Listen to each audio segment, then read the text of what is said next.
সাপ্তাহিক বাজার দরের খবর জানাতে আমাদের সাথে সরাসরি যুক্ত হচ্ছেন সহকর্মী আরাফাত ইসলাম। এই মুহূর্তে তিনি আছেন রাজধানীর পলাশী বাজারে। আরাফাত, আজকের বাজার দরের কি খবর আছে আপনার কাছে? ক্রেতা বিক্রেতারা কি বলছেন?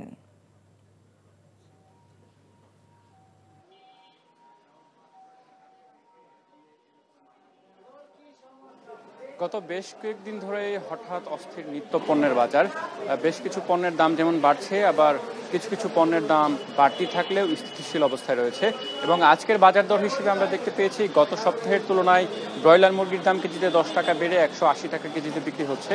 যদিও ডিমের দামে কিছুটা স্বস্তি, ডজনে 5 টাকা কমে লাল ডিম যেটি সেটি 135 টাকায় এবং সাদা ডিম 130 টাকা ডজন বিক্রি হচ্ছে। অপরদিকে গরুর এবং খাসির মাংসের দাম অপরিবর্তিত রয়েছে। এবং সবজির ক্ষেত্রে যদি বলি, সবজির ক্ষেত্রে আমাদেরকে বিক্রেতারা যেমনটি জানাচ্ছেন, প্রায় বেশিরভাগ সবজির ক্ষেত্রেই কেজি প্রতি 5 থেকে 10 টাকা পর্যন্ত সবজির দাম কমেছে। যেমন বেগুনের দাম, তারপরে পটল, করলা, এই সকল সবজির দাম কিন্তু গত সপ্তাহের চেয়ে 10 টাকা, এবং গোল বেগুন যেটি সেটিতে কিন্তু 40 টাকা পর্যন্ত দাম কমেছে বলে আমাদেরকে বিক্রেতারা জানাচ্ছেন। বলছেন যে কিছুটা সরবরাহ বাড়ায় দাম অনেকটাই কমেছে।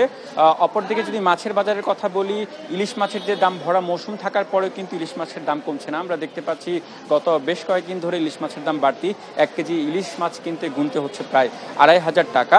বিক্রেতারা যেমনটি বলছেন যে নদীতে মাছ কম ধরা পড়ছে, একই সাথে তাদের সরবরাহ কম চাহিদার বিপরীতে, যার ফলে বাড়তি দামে তাদেরকে ইলিশ বিক্রি করতে হচ্ছে।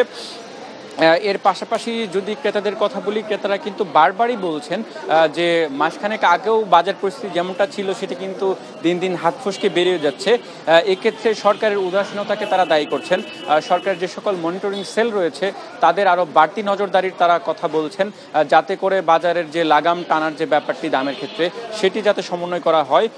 এর পাশাপাশি যদি আলু এবং পেঁয়াজের কথা বলি, আলু এবং পেঁয়াজের দাম আগের মতো স্থিতিশীল রয়েছে। আলু 25 টাকা কেজি এবং পেঁয়াজ 80 টাকা কেজিতে বিক্রি হচ্ছে। এছাড়া অন্যান্য মাছের ক্ষেত্রে কেজি প্রতি প্রায় 50 থেকে 100 টাকা বাড়তি দামে কিন্তু আমরা মাছ বিক্রি করতে দেখতে পেয়েছি।